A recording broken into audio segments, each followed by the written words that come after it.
Olá, pessoal. Espero que estejam todos bem. Aqui quem fala é Érica Alencar. E o nosso grupo ficou responsável por discutir com vocês sobre toxoplasmose congênita. Nós vamos nos apresentando ao longo da discussão e eu vou começar falando um pouco para vocês sobre a questão da etiologia da toxoplasmose, tá? Toxoplasmose, no caso, é uma zoonose, é considerada uma zoonose de distribuição universal e bem frequente no ser humano. Estima-se que nascem de 1 a 10 crianças infectadas pelo Toxoplasma gondii para cada 10 mil nativos em todo o mundo. Então, é um número bem considerável, é um assunto muito importante e que nós vamos discutir ele mais detalhadamente com vocês. Em relação à prevalência da toxoplasmose, ela varia de região para região, sendo mais comum em países tropicais. E o índice de infecção dessa doença ele tem relação com hábitos como hábitos alimentares, hábitos higiênicos, contato da população, contato do indivíduo com a população de gatos e até mesmo com o clima, sendo mais prevalente em regiões de climas mais quentes. A toxoplasmose é caracterizada como uma doença infecciosa que é resultante da transferência transplacentária do Toxoplasma gondii para o concepto. E isso é decorrente de quê? É decorrente da infecção materna primária durante a gestação. Pode ocorrer também devido a uma reinfecção por um novo sorotipo, ou até mesmo pela reativação da doença em mães com imunodeficiências graves. Entre os fatores de risco para o desenvolvimento da toxoplasmose, são considerados os casos de gestantes, por exemplo, com história de contato com locais contaminados com fezes de gatos, ingestão de carne crua ou mal cozida, bem como a ingestão de vegetais mal lavados e contaminados, e o que pode levar a desencadear uma infecção e acabar transmitindo pela via transplacentária, como eu já falei, acabar transmitindo a infecção ao concepto. No que diz respeito aos fetos contaminados nos primeiros trimestres de gravidez, eles apresentam as repercussões mais graves da doença. Inclusive, pode levar até o óbito fetal ou neonatal. Enquanto que a contaminação pela toxoplasmose no terceiro trimestre da gestação é o principal responsável pela doença congênita. Tá? Ele é caracterizado por manifestações subclínicas e mais raramente um quadro grave de parasitemia. Infecções neste período acabam sendo mais difíceis de ser diagnosticadas, pois mesmo na gestante essas infecções elas cursam oligoassintomáticas e acabam passando despercebidas. Nos casos dos recém-nascidos, a grande maioria, aproximadamente 70% das crianças acometidas com a toxoplasmose, eles são assintomáticos ao nascimento. E 10% podem apresentar manifestações graves já nos primeiros dias de vida. Meu nome é Gabriel, estou aqui para falar sobre os vetores da toxoplasmose. Começando pelo reservatório. Reservatórios definitivos são os felinos, como por exemplo o gato. Tem os reservatórios intermediários, que no caso somos nós, o homem, alguns outros mamíferos não felinos e algumas aves. Tem o período de incubação nesses reservatórios, que varia de acordo com o tipo de ingestão. Ingestão de carne, de 10 a 23 dias, e ingestão de ossos, de 5 a 20 dias. As formas infectantes são taquizoídeos, que tem radioproliferação e estavam presentes na fase aguda da doença.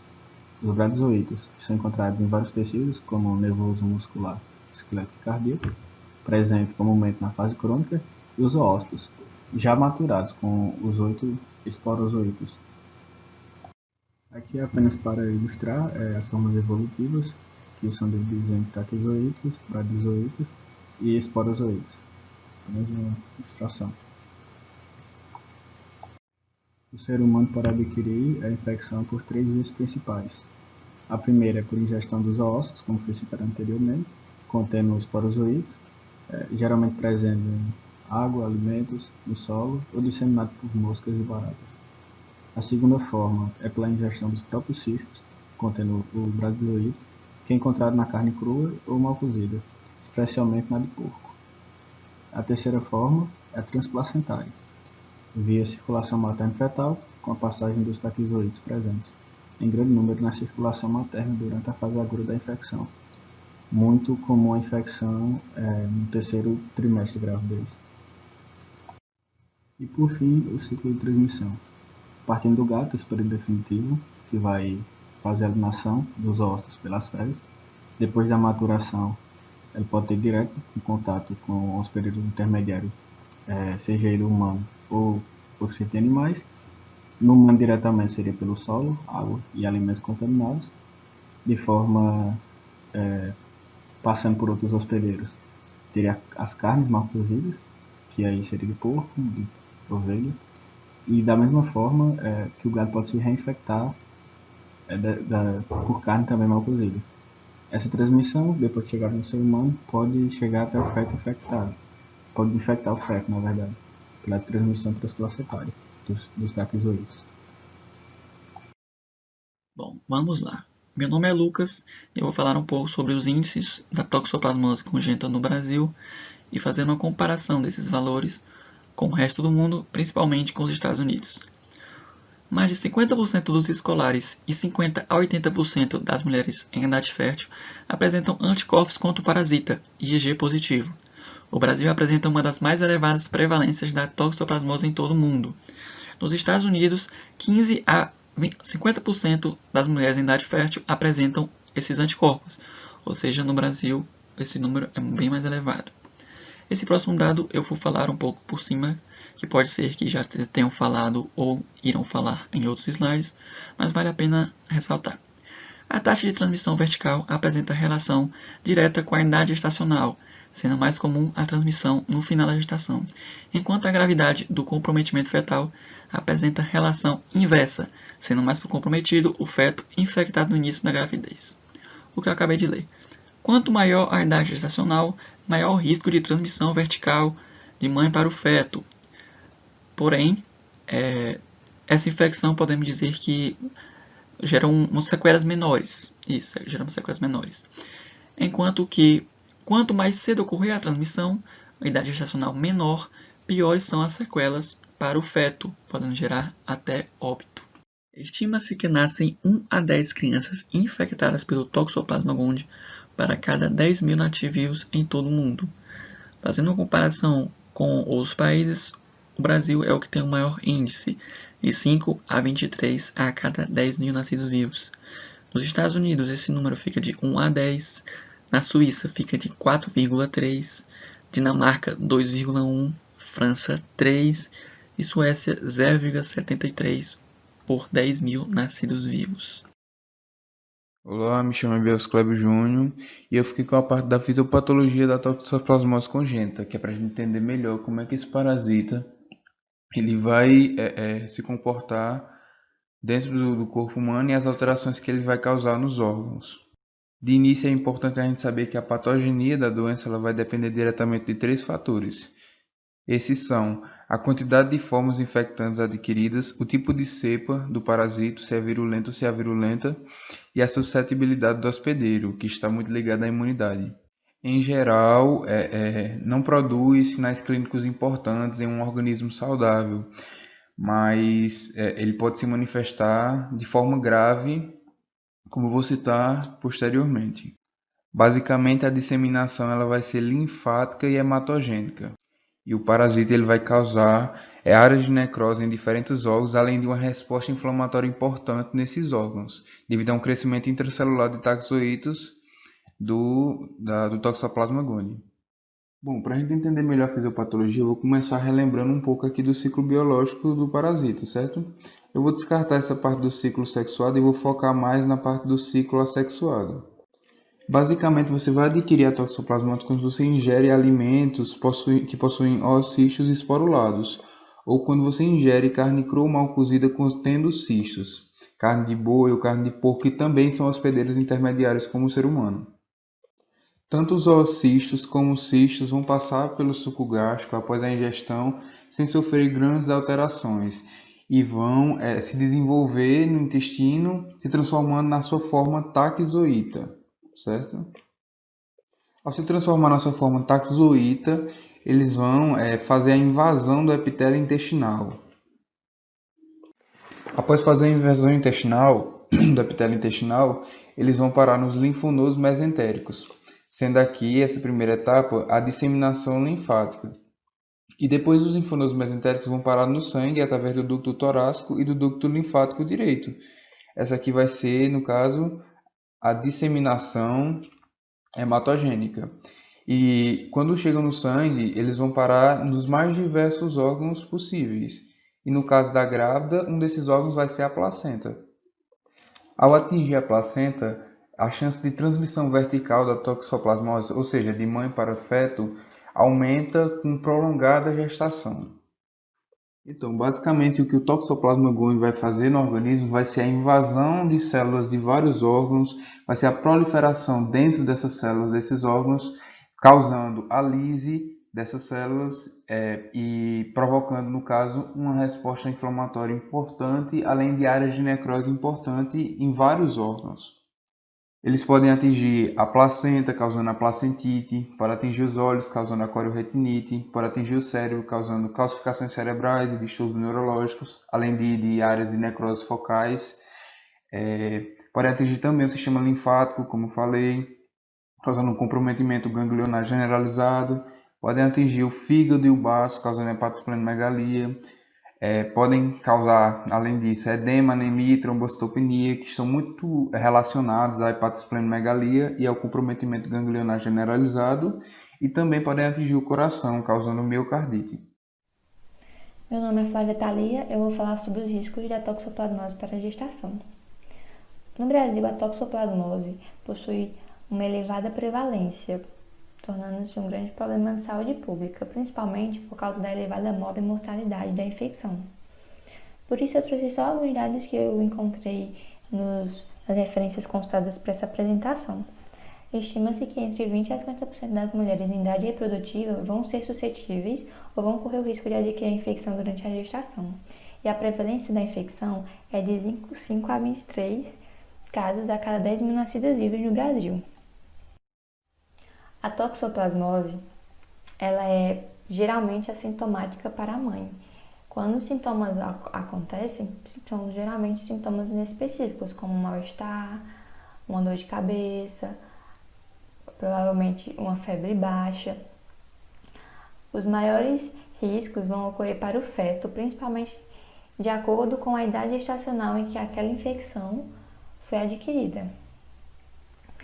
Então, a toxoplasmose ela pode se apresentar nas formas graves ou sequelas graves tardias, até mesmo em crianças assintomáticas ao nascimento. Ou seja, mesmo que aquela criança, ao nascer, durante o exame físico não apresente sintomas, ela pode vir a apresentar sequelas que vão ser diagnosticadas até anos após o nascimento. Por isso, é muito importante que esse diagnóstico seja realizado em tempo hábil, para que o tratamento seja realizado de forma adequada e consiga reduzir essa gravidade das sequelas da toxoplasmose. Dadas as formas de infecção que já foram abordadas anteriormente, tanto a oral quanto a transplacentária, é importante prestar atenção nos fatores de risco para a gestante, ou seja, aquelas mães que têm contato com gatos ou com locais contaminados com as fezes deles, as mães que ingerem leite não pasteurizado ou comem carne crua, ou mal cozida, ovos crus, é tudo fator de risco para que a mãe se contamine, se infecte e leve esse risco para o bebê. A duração e a gravidade da parasitemia influenciam diretamente na transmissão do parasita pelo feto. É uma relação diretamente proporcional. Quanto mais tardia a infecção foi adquirida, maior é o risco de transmissão para o bebê, mas o comprometimento do feto vai ser realizado de uma forma inversamente proporcional. Quanto mais cedo a infecção é adquirida, maior é o comprometimento e maiores são as repercussões para o bebê. Por isso, é importante prestar atenção na idade gestacional em que ocorreu a infecção, porque no primeiro trimestre, apesar da baixa taxa de transmissão, ser de cerca de 15%, segundo as referências consultadas, ela vai apresentar repercussões muito mais graves, como o óbito fetal, sequelas importantes e já sintomas, sequelas perceptíveis até já no nascimento. No segundo trimestre vai ter cerca de 25% de transmissão, mas o recém-nascido vai apresentar manifestações subclínicas, principalmente. No terceiro trimestre é quando vai ter a maior taxa de transmissão, cerca de 65%, mas as manifestações vão ser subclínicas e raramente vai ter um quadro grave de parasitemia. Isso tudo vai depender da resposta imunológica da mãe, ou se, por exemplo, se a mãe foi imunocomprometida, já aumenta o risco de uma parasitemia muito mais grave, com repercussões muito mais graves para o bebê. Em países em que a triagem serológica e o tratamento pré-natal são realizados de forma sistemáticas nas gestantes, como por exemplo na França, a maioria dos casos de toxoplasmose vai ser assintomático e não vai evoluir para sequelas graves. Em regiões em que não é realizada a triagem pré-natal, como por exemplo no Brasil e até nos Estados Unidos, essa mortalidade é muito mais elevada e o número de casos os casos vão ser muito mais graves. A infecção, como eu já comentei, ela em gestante geralmente é assintomática e nos bebês, nas crianças vão ocorrer sem alterações do exame físico ao nascimento. Portanto, dentre a minoria sintomática que vai apresentar alguns sintomas, já ao nascimento, as principais manifestações vão ser sistemáticas, neurológicas ou oculares, tendo também uma pequena frequência de perda auditiva neurosensorial. Dentre as manifestações sistemáticas, vemos aqui principalmente hepatosplenomegalia, que já é possível diagnosticar assim que o bebê nasce, a icterícia, ascite, pericardite, pneumonite, hipotermia, enxantemas, púrpura e diarreia. Dentre as manifestações neurológicas, a hidrocefalia vai ser uma das principais, as calcificações cerebrais e convulsões, micro-macrocefalia, hipotonia e espasticidade. Nas manifestações oculares, vão ter a retinocoroidite, o nistagmo, catarata e microoftalmia.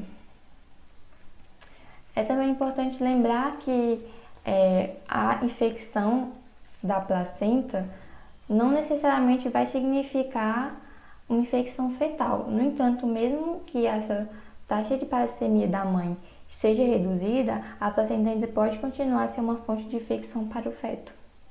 Oi, eu sou o André e estou aqui para falar sobre o diagnóstico pré-natal de toxoplasmose congênita, que é um diagnóstico que se baseia em exames laboratoriais parasitológicos e sorológicos.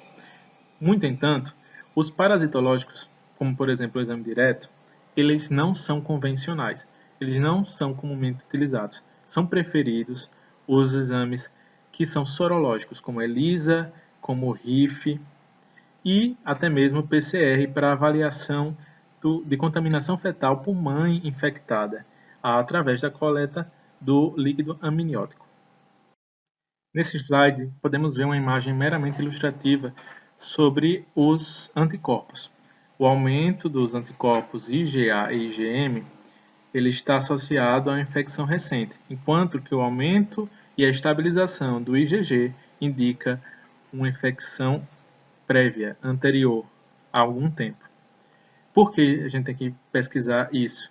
Porque caso esse teste seja reagente, caso existam anticorpos no sangue materno, é necessário fazer o teste de avidez para confirmar a capacidade de ligação dos anticorpos maternos ao antígeno. Quando o resultado é de baixa avidez, o risco de infecção fetal é real e indica que a mãe se infectou há pouco tempo, menos que 16 semanas, por exemplo. Se a avidez for forte, significa que não há risco fetal e que a infecção já faz mais que 16 semanas. Quando a avidez for intermediária, é necessário testar e acompanhar essa mãe. Lembre que o IgG é para infecções crônicas e o IgM pode estar na aguda ou crônica. Quando o resultado dá apenas positivo para IgG, não precisa tratar, porque a infecção já foi sanada há algum tempo. Se der apenas para IgM, indica que foi recente e que há risco. Se for positivo para ambos, fazer o teste de avidez de IgG. E se for negativo para ambos, realizar profilaxia para evitar a infecção. A transmissão vertical é confirmada pela realização da amniocentese entre 17 e 32 semanas, realizando-se a pesquisa do DNA do toxoplasma por PCR no líquido amniótico. É indicado em todos os casos de soroconversão materna ou sinais ultrassonográficos de infecção fetal. Nessa imagem aqui a gente vê que eu acabei de falar para vocês. Essa imagem está no Tratado da Sociedade Brasileira de Pediatria e ela guia você, né? É um fluxograma que vai indicar qual é a conduta correta. Você faz a sorologia no primeiro trimestre da gestação para avaliar qual é a condição dessa mãe. Se o IgG for positivo e IgM negativo, a infecção é antiga. Então, essa mãe já está imunizada para isso, para essa infecção. Se IgG for negativo e IgM negativo, há um risco real de infecção, porque não há imunidade adquirida contra esse antígeno. Se IgG for negativo e IgM for positivo, a infecção é recente, necessário tratar urgentemente. E se IgG for positivo e IgM positivo, é necessário fazer o teste da avidez.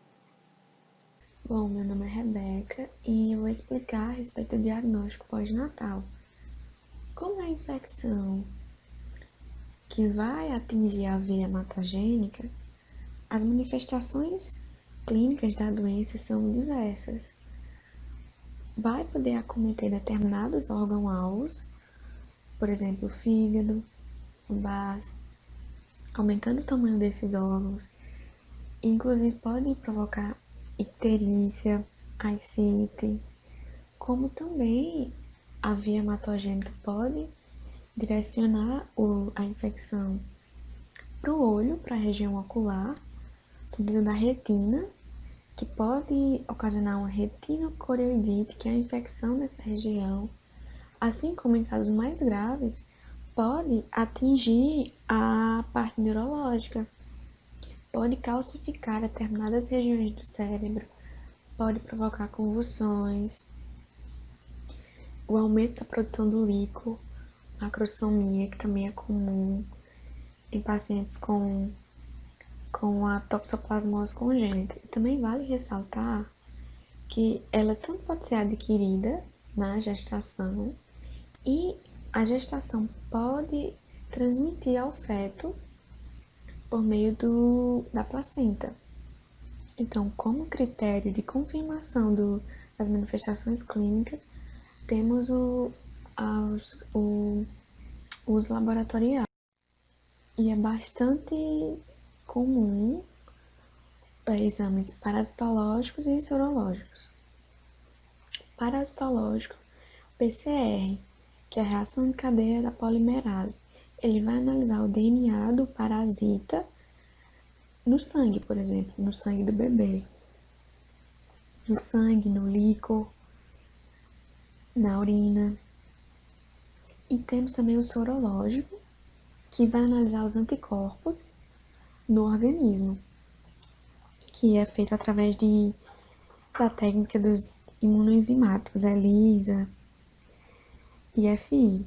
Enfim, e para confirmação é indicado pelo Tratado de Pediatria fazer em neonatos e em lactentes jovens abaixo de 6 meses o teste sorológico para saber se existe IgA e IgM, que geralmente é para casos de dúvida. O bebê nasceu e não foi confirmado durante a gestação, ou o bebê nasceu com algumas manifestações que há sim a suspeita de que seja toxoplasmose. Então o médico vai solicitar esse sorológico.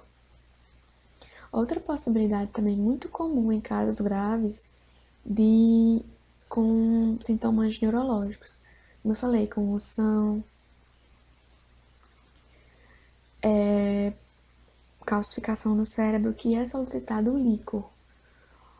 O líquor vai ser analisado a presença de IgM, o marcador de infecção, e outra possibilidade também é os exames de imagens, a tomo e a ultrassom transfontanela, que vai perceber se há algumas alterações, como calcificações, aumento da fontanela. É comum também haver, como eu falei, né, alteração na retina, infecção pelos vasos sanguíneos da retina. Então se faz o exame de fundo de olho de 3 em 3 meses durante até 18 meses de vida. Após esse período, pode ser feito mensalmente ou anualmente. E também é comum haver afetação do nervo auditivo, então faz-se esse teste de emissão de ondas para verificar se há acometimento auditivo.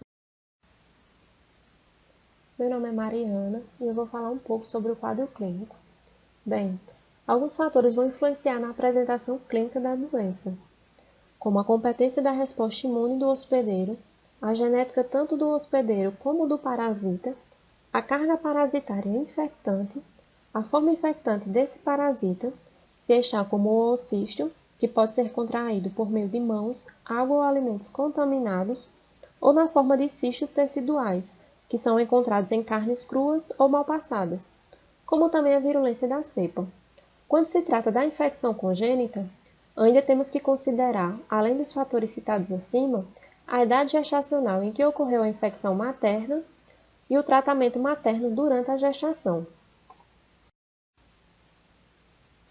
O risco de toxoplasmose congênita, a transmissão transplacentária em si, varia de acordo com a idade gestacional que se encontra a paciente no momento da infecção. Quando mais avançada essa gestação estiver, maior o risco de transmissão materno-fetal, como podemos ver a seguir.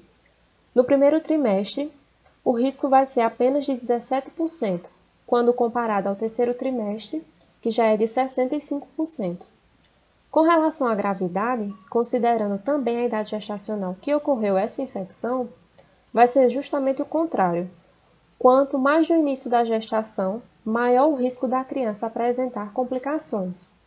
Então, infecções do primeiro trimestre vão ser graves, quando comparadas ao terceiro trimestre, que podem ser leves ou assintomáticas.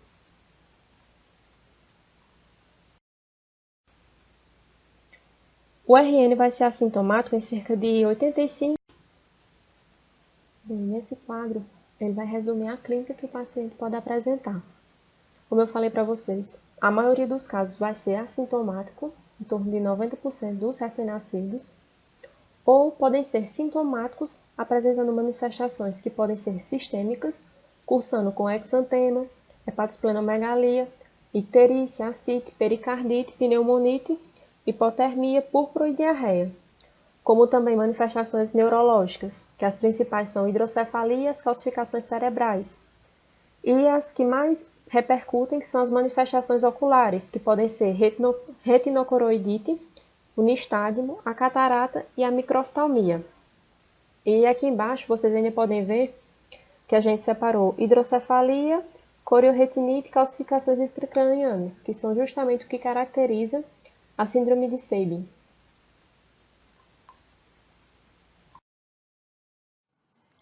Meu nome é Ana Júlia e vou falar um pouco sobre o tratamento.